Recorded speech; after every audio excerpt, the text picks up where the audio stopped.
Boa noite, a graça e a paz do Senhor a todos os irmãos. Quero dizer mais uma vez que é um prazer estarmos aqui neste momento para buscarmos mais a palavra do Senhor, para termos um momento de reflexão na palavra do nosso Deus.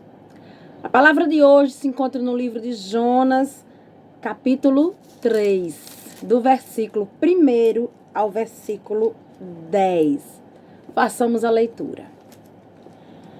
Veio a palavra do Senhor segunda vez a Jonas, dizendo: Dispõe-te, vai à grande cidade de Nínive e proclama contra ela a mensagem que eu te digo. Levantou-se, pois, Jonas e foi a Nínive, segundo a palavra do Senhor. Ora, Nínive era a cidade muito importante diante de Deus e de 3 dias para percorrê-la. Começou Jonas a percorrer a cidade, caminho de 1 dia, e pregava e dizia: ainda 40 dias e Nínive será subvertida. Os ninivitas creram em Deus e proclamaram um jejum e vestiram-se de pano de saco, desde o maior até o menor. Chegou esta notícia ao rei de Nínive. Ele levantou-se do seu trono, tirou de si as vestes reais, cobriu-se de pano de saco e assentou-se sobre cinza.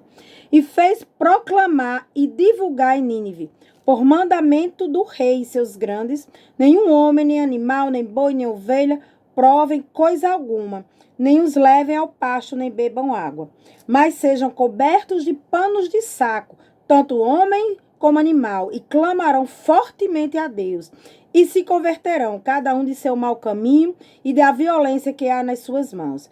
Quem sabe se voltará a Deus e se arrependerá e se apartará do furor da sua ira, da sorte que não pereçamos. Viu Deus o que fizeram, como se converteram dos seus maus caminhos, e Deus se arrependeu do mal que tinha dito que lhes faria e não o fez. Amém? Glória a Deus. Aleluia. Bem, meu amado irmão e irmã, essa palavra que hoje eu trago para os nossos corações é uma palavra de consolo, é uma palavra que fala de um Deus da segunda chance, de um Deus que busca o arrependimento daqueles que ele ama, né? É interessante aqui chegarmos a esse momento do livro de Jonas, em que Jonas já se rebelou contra Deus, sem querer cumprir aquilo que o Senhor tinha determinado para ele. Jonas já colheu as consequências da sua desobediência no capítulo 2, quando ele foi lançado ao mar e passou 3 dias no ventre do peixe. Nós também já vimos que o nosso Deus, ele perdoa os nossos pecados quando nos arrependemos deles, assim como Jonas fez ainda no ventre do peixe. Nesse 3º capítulo, o Senhor está nos mostrando que a sua bondade, que a sua misericórdia, ela é para todos indistintamente. Nesse momento, o Senhor chama Jonas pela 2ª vez. É muito tremendo quando o Senhor diz: veio a palavra 2ª vez a Jonas, e o Senhor diz: vai e prega. Nesse momento, o Senhor também está dizendo para cada um de nós: vai e prega, vá e fale ao mundo a minha palavra.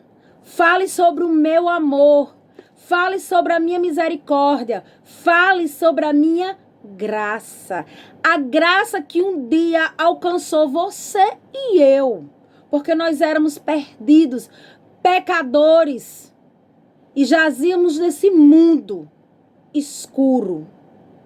E a graça do Senhor nos alcançou.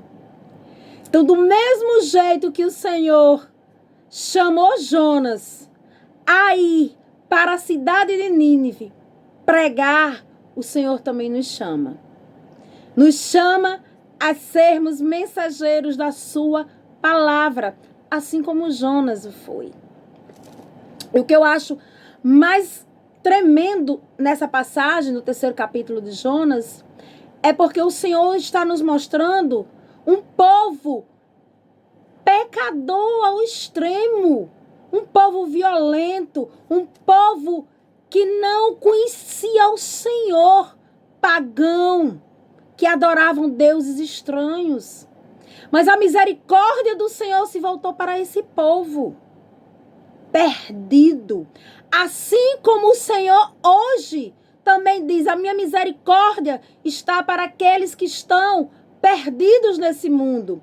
Aqueles que estão na marginalidade, nas drogas, aqueles que estão nos presídios, aqueles que estão na prostituição, aqueles que desconhecem a palavra do Senhor. Mas a questão é que muitas vezes, né, nós, enquanto profetas do Senhor, e quando eu falo profetas, porque nós fomos chamados a proclamar o evangelho do nosso Deus. Somos nós os responsáveis aqui na terra em pregar, em proclamar as boas novas para os perdidos.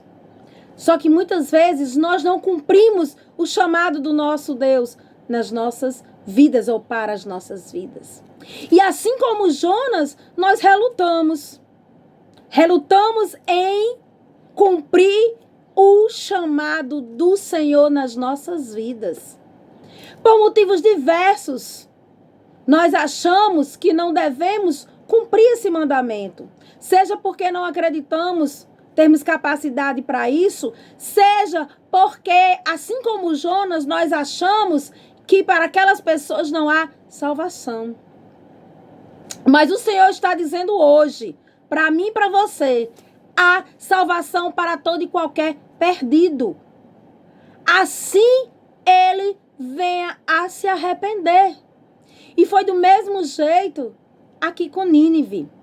Nínive era conhecida como uma cidade do sangue, uma cidade do pecado, uma cidade enorme. Uma cidade e um povo que era inimigo de Israel. Mas o Senhor disse para o seu profeta, vá lá e pregue. E é interessante que nós percebemos que Jonas, ele vai trilhar um caminho de amadurecimento espiritual.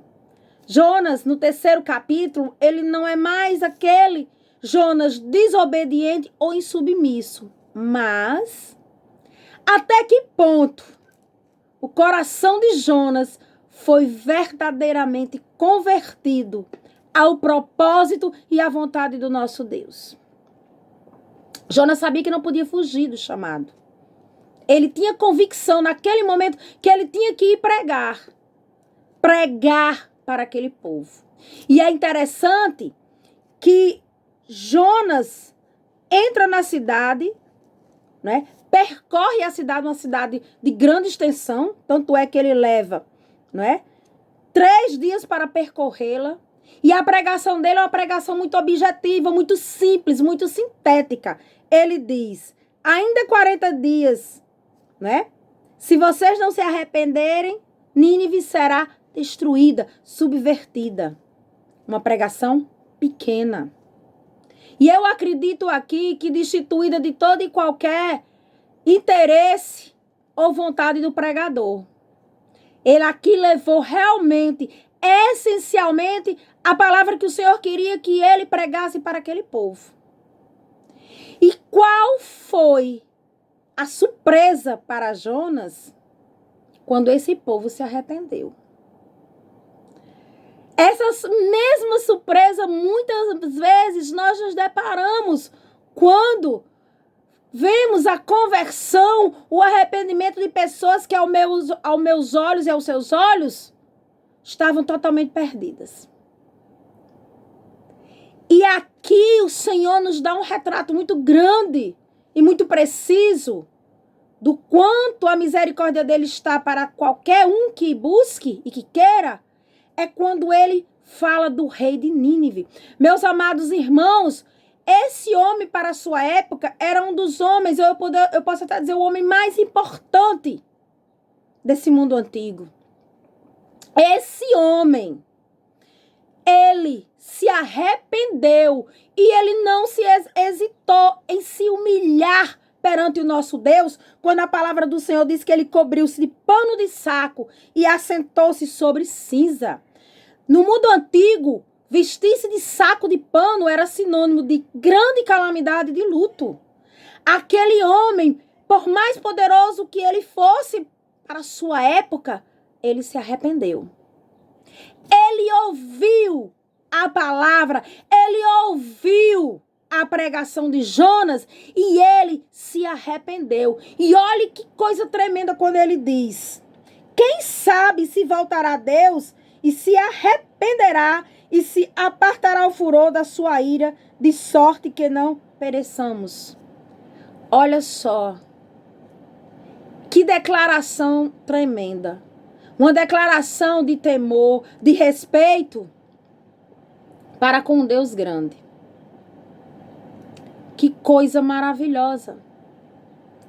O homem na posição dele, acreditar e crer que o Deus de Israel, o Deus do povo a qual eles perseguiam, era o Deus Todo-Poderoso.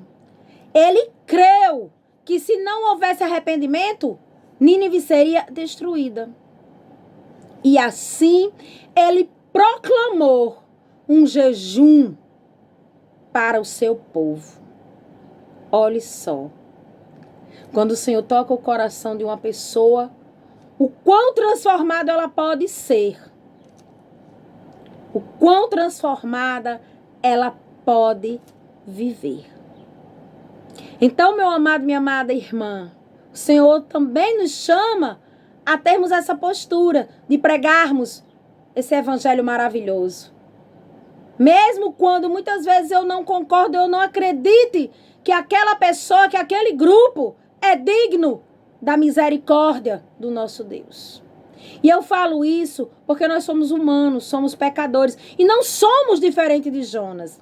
Uma das coisas que mais me chama a atenção na história de Jonas, no decorrer dos 4 capítulos que levam seu nome, era o quão humano ele era, o quão parecido ele era conosco, e mesmo assim o Senhor nunca o abandonou. E mesmo assim o Senhor não deixou de chamá-lo para ser profeta, para proclamar as boas novas, para proclamar o arrependimento.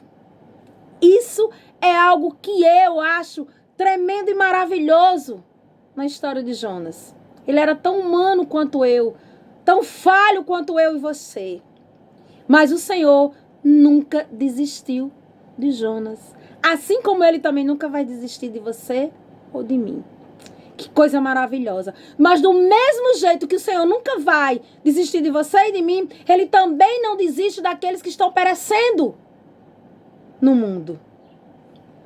Que venhamos a levar de forma mais contundente, mais ousada, a palavra, as boas novas de Cristo Jesus. Nós somos a luz e precisamos ser luz. E a luz, ela brilha. A luz, ela não se esconde. Quando a luz chega, as trevas se afastam. Que venhamos a ficar com essa palavra nos nossos corações. E que venhamos a ver esse mundo com um olhar de compaixão, com um olhar de misericórdia. Por quê? Porque o nosso Deus teve misericórdia de Nínive, assim como teve de você, assim como teve também da minha pessoa. Eu sou muito grata ao Senhor porque a misericórdia dele me alcançou. A salvação dele chegou à minha vida. Louvado e engrandecido seja o nome do nosso Deus. Do mesmo jeito, meu amado e minha amada irmã, é também na vida dos demais que perecem neste mundo. E é tão maravilhoso quando nós percebemos que o nosso Deus, né, ele está disposto a reverter os seus juízos, não é? É interessante, eu aprendi que o Senhor, Ele pode reverter as suas sentenças, sim. O Senhor pode mudar de opinião?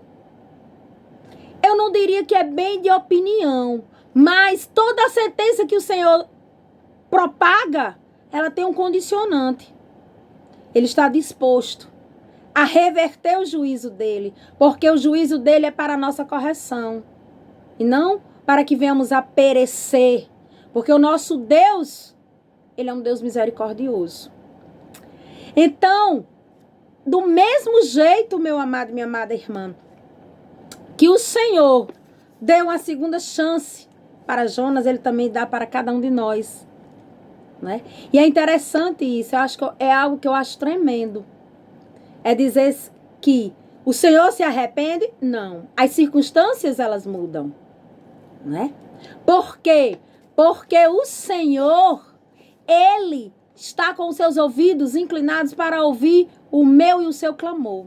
E isso me chama muita atenção no capítulo 20 de 2 Reis, assim como no capítulo 38 de Isaías, com relação à cura maravilhosa do rei Ezequias. Essa passagem, ela fala muito ao meu coração. Por quê? Porque o Senhor tinha decretado uma sentença de morte sobre a vida daquele rei. Mas aquele rei, ao buscar, ao clamar ao Senhor, tocou o seu coração. E o Senhor reverteu a sua sentença. Do mesmo jeito que o Senhor também está disposto a reverter a sua sentença para aqueles que estão perdidos, para aqueles que não conhecem a sua palavra, o seu amor e a sua misericórdia. Que venhamos a ficar com esta palavra no dia de hoje e que o Senhor venha nos dar uma noite abençoada, uma noite na sua presença, uma noite de sono tranquilo. E aqui eu desejo para cada um a graça e a paz do Senhor. Boa noite.